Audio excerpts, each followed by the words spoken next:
지금 우리 가운데 임하실 주님을 기다리는 대림절 마지막 제4주입니다. 대림절은 성탄절 전에 있는 주일 4주간을 지키는데요. 그래서 이제 내일 성탄절이 있습니다. 신구약 모든 성경이 복음이신 예수 그리스도를 말씀하고 있지만 특별히 예수님의 생애를 중심으로 기록된 마태, 마가, 누가, 요한 이 네 권의 책을 복음서다 이렇게 말씀하죠. 그리고 신약 성경은 이 복음서를 가장 앞에 내세웁니다. 그 중에 첫 번째 책으로 배정받은 복음서가 바로 마태복음인데요. 오늘 우리가 읽은 본문이 그래서 신약 성경의 맨 처음에 문단입니다. 이 신약 성경 맨 처음은 아브라함과 다윗의 자손 예수 그리스도의 계보라, 예수님의 족보입니다. 그전 성경은 예수 그리스도의 세계라 이렇게 번역을 했고 이번에는 계보다 이렇게 번역을 했는데 사실 두 가지 말 뜻은 다들 족보라 이런 뜻이에요. 많은 사람들의 이제 족보니까 이름이 쭉 기록되어 있습니다. 수천 년 역사 속에서 실질적으로 이 땅에서 숨쉬고 살았던 사람들의 이름들이에요. 그 중에는 우리가 낯익은 그런 이름들도 있고 또 잘 모르는 처음 보는 이름들도 있고 특히 바벨론 포로 이후에 나오는 사람들은 거의 성경에 나오지 않는 사람들의 이름인데 생소한 이름들이 있습니다. 그래서 약간 지루하다 그런 느낌도 있지만 그런데 이 족보를 이 계보를 이 세계를 가장 먼저 앞세운 것은 그만큼 특별한 의미가 있기 때문이겠죠.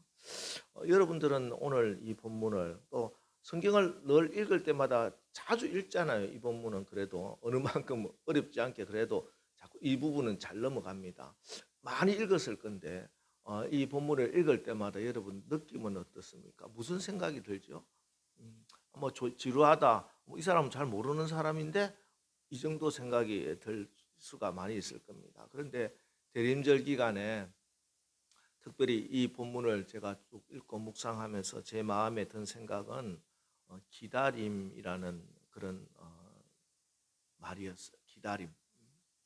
그 오랜 기간 하나님의 뜻이 이 땅에 구현되는 그 약속, 하나님이 주신 약속, 즉 메시아 그리스도가 오실 그날을 기다리고 기다렸던 사람들이에요. 이 사람들. 비록 그들이 살아 생전에 메시아를 보지는 못했죠. 약속이 이루어지는 것을 보지는 못했습니다. 그러나 그들은 그 약속을 붙들고 평생을 믿음으로 살려고 몸부림쳤고 또 그 약속을 그의 후손들에게 넘겨주고 유업으로 넘겨준 사람. 그들의 후손들에게 재산과 물질을 물려주는 것이 아니라 하나님의 약속을 물려준 사람들의 이름이라는 것이죠. 그래서 그들의 이 기다림의 믿음으로 기다린 것들의 결정체가 바로 오늘 마리아에게서 그리스도가 나시니라. 예수님의 탄생을, 예수님이 임하시는 것을 볼 수 있게 된 것이죠. 그래서 우리 기독교의 영성 중에 아주 귀중한 것이 기다림의 영성입니다. 영적으로 산다 하는 사람은 기다릴 줄 아는 사람이 되어야 돼요. 기도 응답을 받는 비결도 기도하고 하나님이 이루실 때까지 기다릴 수 있어야 됩니다. 나에게 믿음이 있는가?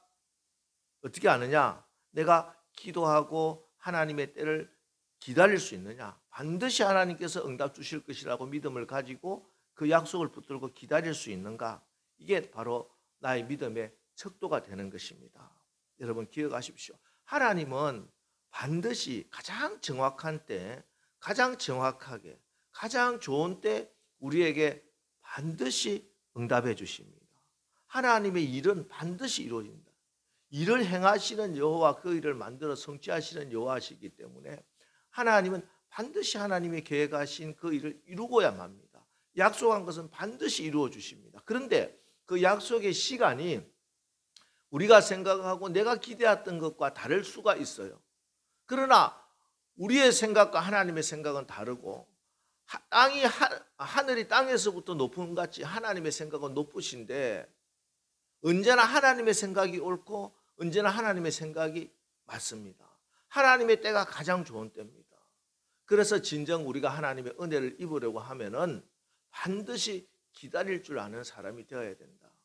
그래서 교회력을 시작하는 이 교회력이 기다림의 시간으로부터 시작되는 것이죠. 4주간 예수님의 초림을 기억하면서 지금 우리가 기다리는 것은 사실은 아기 예수님으로 오신 성탄절을 기다리는 건 아니고 재림하실 예수님이에요. 이제 곧 오실 주님, 마라나타 예수 그리스도, 다시 오실 왕으로 오시고 심판주로 오실 그 예수님을 기다리는 훈련을 하고 있는 것입니다.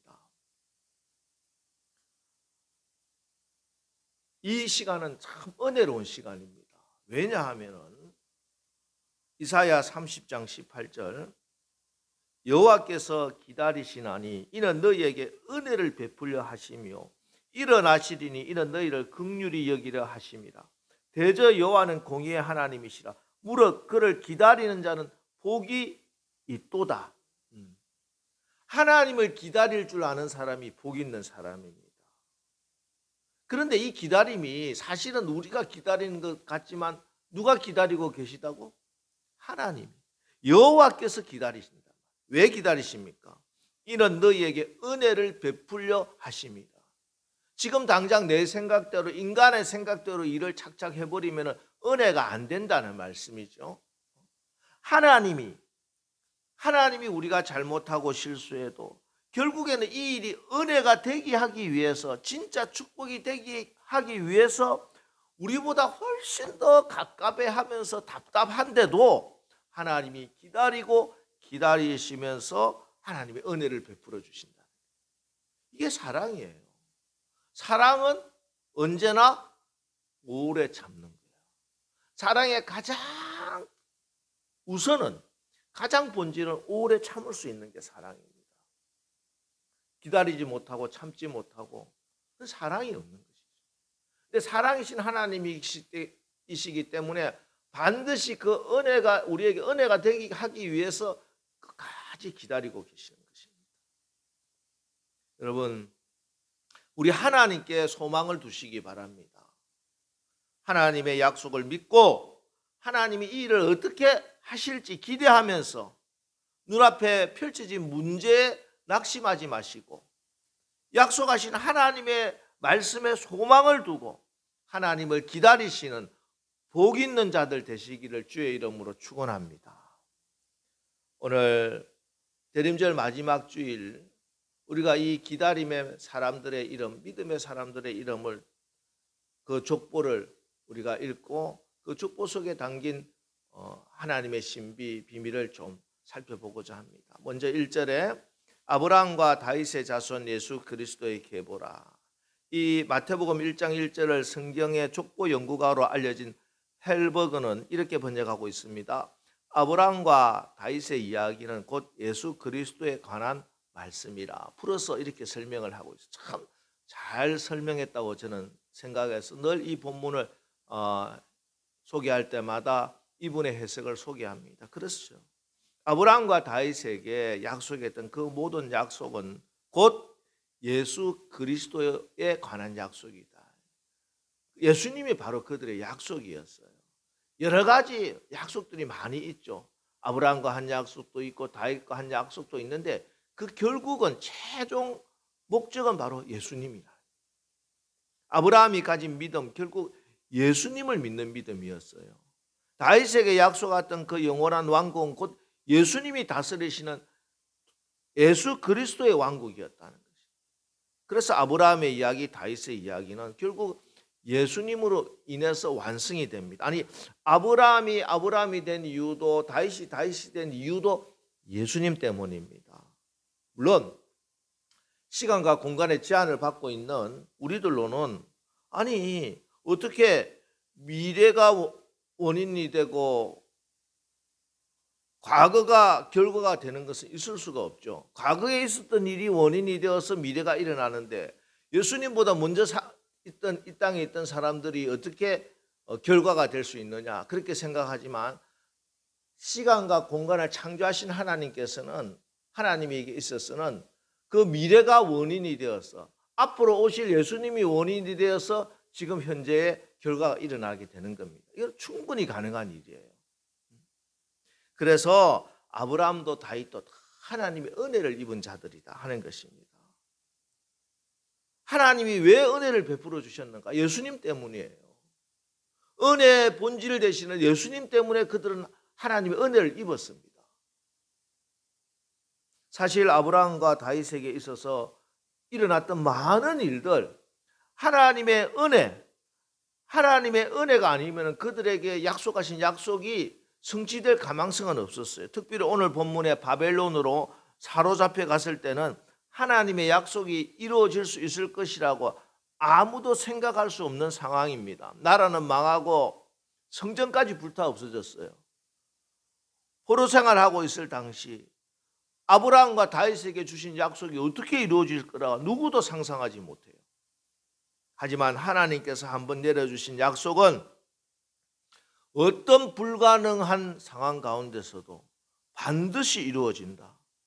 하나님께서는 당신이 하신 약속이기에 그 귀한 독생자 예수 그리스도를 이 땅에 보내셔서 죽이시면서까지 그 약속을 이루시고야 마시는 하나님이다 하는 사실을 믿으시기 바랍니다.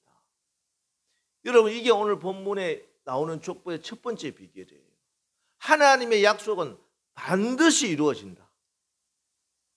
아무리 상황이 사람이 실수하고 낙심하고 나라가 망하고 환경이 아무리 불가능한 것처럼 보이지만 하나님이 약속하셨기에 하나님이 인간의 몸을 입고 이 땅에 오시면서까지 반드시 약속은 이루어진다. 그렇기 때문에 우리가 기도하고 하나님의 약속의 말씀을 붙드는 것이 얼마나 귀한 일인지, 우리의 소망이 헛되지 않는 거라는 것을 분명히 아시고 늘 소망의 사람들로, 믿음의 사람들로 살아가시기를 주의 이름으로 축원합니다. 또 하나, 오늘 본문에 나오는 많은 사람들, 특별히 오늘 여인들의 이름을 통해서 우리가 은혜를 좀 나누고 싶은데요. 오늘 본문에는 족보 가운데 여자들의 이름이 5명이 나옵니다. 사실 족보에 여인들의 이름이 나오는 것은 그 당시에는 불가능한 상황이었습니다. 당시에는 여자들이 어떤 인권을 가지고 법률적인 권리가 있는 사람들이 아니었어요. 더구나 여기 등장하는 여인들은 마리아를 제외하고 나머지 모두 다 출생적으로 보나 도덕적으로 보나 윤리적으로 보나 또 종교적으로 보나 참 낯뜨거운 부끄러운 사람들, 내세울 만한 사람들이 아니었다는 거예요. 자, 3절에 나오는 다말은 누구냐? 유다는 다말에게서 베레스와 세라를 낳았다. 다말은요, 유다의 며느리입니다. 근데 며느리가 시아버지 아이를 낳습니다. 아니, 이런 배경을 가진 다말이 감히 메시아의 족보에 이름이 딱 기록이 되어 있어요. 5절에 나오는 라합, 여리고성의 기생입니다. 그 직업이 지금도 우리가 아마 그런 사람이 교회 나오면 다 싫어할걸요. 받아들이기 힘들어서. 근데 유대 사회에서 어떻게 이 기생이 당당히 족보에, 메시아의 족보에 이름이 올라와 있느냐. 5절에 룻은 또 어떻습니까? 정말 이방인이었어요. 이방인. 유대인에게 있어서는 어떤 죄보다 유대인이라고 하는 것 자체가 상종할 수 없는, 심지어 사람으로 취급도 하지 않은 사람들이었어요. 그리고 6절, 다윗은 우리아의 아내에게서 솔로몬을 낳고. 참, 이게 말이 됩니까? 다윗은 다윗의 아내에게서 아이를 낳고 우리아 아내는 우리아에게서 아이를 낳아야지, 무슨 다윗이 우리아의 아내에게서 아이를 낳는다. 도저히 세상에 막장 드라마에도 안 나올 법한 이런 부끄러운, 너무나 부끄러운, 세상의 어떤 종교의 경전에 이런 수치스럽고 부끄러운 사람들의 이름이 몰래 들어가 있는 것도 용납이 안 될 건데, 성경 제일 앞에, 신약 성경 제일 앞에 이 사람들의 이름을 기록해 놨다. 마태가 역사 공부를 안 했나? 성경 공부를 안 했나? 그럴 리가 없죠. 바로 이것이 복음이라는 거예요. 복음서에 제일 앞에 적어놨기 때문에 이게 복음이에요. 바로. 무슨 말입니까? 예수님의 세계, 예수님의 족보는 인간의 공로가 아니라는 것이에요. 너희들이 깨끗하고 잘나서가 아니라는 것입니다. 오직 하나님의 은혜라는 것입니다. 예수 안에서는 인간의 모든 혈통의 장벽도 무너지고 어떤 죄와 허물도 다 깨끗이 용서함을 받는다는 것입니다. 예수 안에서는 다말과 같은 수치도, 라합과 같은 과거도, 룻과 같은 출생도, 밧세바 같은 죄악도 모두 다 용서받고 구원받고 축복받게 된다. 이게 예수 그리스도의 세계다. 이게 예수 그리스도의 가문이다. 주님 그 말씀하고 계신 거예요. 그렇습니다. 여러분의 출신이 가문이 어떠하다 해도, 여러분이 어떤 실수를 하고 어떤 실패를 경험했다 해도, 아니 무슨 죄를 지었다 할지라도 예수 안에 들어오기만 하면은, 예수의 세계에 이름을 올리기만 하면은 다 하나님의 자녀고 하나님의 백성인 것을 믿으시기 바랍니다. 여러분의 예수 안에서 여러분의 이름이 생명책에 기록된 것을 분명히 믿으시기 바랍니다. 메시아의 구원 족보에 여러분의 이름이 하나님께서 신이 새겨 놓았습니다. 이게 은혜가 아니고, 이게 복음이 아니고 무엇이겠습니까? 여러분 다시 말씀드립니다. 예수님의 세계는 사람의 공로가 아니에요. 출신 배경도 아니에요. 예수님의 세계는 오직 은혜의 세계입니다. 오직 하나님의 은혜로 여러분은 이미 하나님 나라 족보의 주인공이 된 것을 분명히 믿으시기를 주님의 이름으로 축원합니다. 물론 여기서 우리가 놓치지 말아야 하는 거, 무시해서는 안 되는 것이 있지요. 여기 나오는 4명의 여인들, 예수님 만나기 전에, 복음을 듣기 전에는, 하나님의 부름을 받기 전에는 신분적으로 출생적으로 약점이 많은 여인이지만, 하나님 만나고 변화되고 나서는 그들의 삶의 태도, 신앙의 고백이 분명했다는 것도 우리가 알아야 됩니다. 다말은 시아버지 유다가, 구원의 씨가 유다 지파를 통해서 흘러가야 한다는 아브라함에게 주신 약속을 잊어버리고 살고 있을 때 죽을 각오를 하고 자기 몸을 더럽히면서까지 하나님의 약속을 이루어낸 사람입니다. 라합은 살아계신 하나님을 정말 믿었어요. 이방인 기생이었지만 이스라엘 정탐꾼을 영접한 것입니다. 발각되면 죽게 돼요. 목숨 걸고 그 타락한 시대에 하나님의 구원의 공동체에 들어온 사람입니다. 교회에 등록하고 교회에 편입된 사람이에요. 그래서 예수님의 보혈로 상징되는 붉은 줄 아래서 들어가 구원을 받게 된 것입니다. 룻은 어머니의 하나님이 나의 하나님입니다. 어머니의 백성이 나의 하나님입니다. 나를 어머니에게서 떠나게 하면 제가 죽는 게 낫습니다. 우리가 너무나 잘 아는 그 아름다운 고백을 한 그런 여인이었어요. 밧세바는 다윗이 그토록 철저한, 다윗이 그 죄의 결과를 징계를 받으면서까지 한 그 회개의 결과를 이루어냈습니다. 오늘 우리도 마찬가지입니다. 하나님이 세상을 이처럼 사랑하사, 하나님은 온 세상을 다 사랑하십니다. 모든 사람이 구원받기를 원하고 다 사랑합니다. 그러나 이 땅에 태어난 모든 사람이 구원을 받는 것은 아니죠. 하나님이 우리 아버지 되시고 예수님이 나의 구세주 되신다 하는 이 믿음의 고백이, 신앙의 고백이 분명한 사람이 구원받습니다. 마음으로 믿어 입으로 시인하는 자, 구원의 반열에 예수님의 족보에 기록이 되는 것입니다. 바로 저와 여러분이 그 사람들입니다. 오늘 본문 낳고 낳는다 무려 한 40번 정도가 반복이 되고 있는데요. 구약의 족보도, 구약에도 족보가 많이 나오죠. 근데 신약의 이 족보와 차이가 뭡니까? 구약은 족보가 죽고 계속 죽는 이야기입니다. 그런데 예수님 안에 들어오니까, 예수님이 오시니까 낳고 구약이 다 죽고 기록된 사람들이 예수님이 딱 등장하는 신약이 되자 그 구약에 있던 모든 사람들도 낳는 사람, 생명의 사람이 된다. 예수 안에 생명의 역사가 일어난다. 지금도 마찬가지입니다. 우리의 과거에 어떤 가문에 흐르는 저주가 아무리 있다 할지라도 예수 안에 들어오기만 하면 생명의 역사가 일어나는 줄 믿으시기 바랍니다.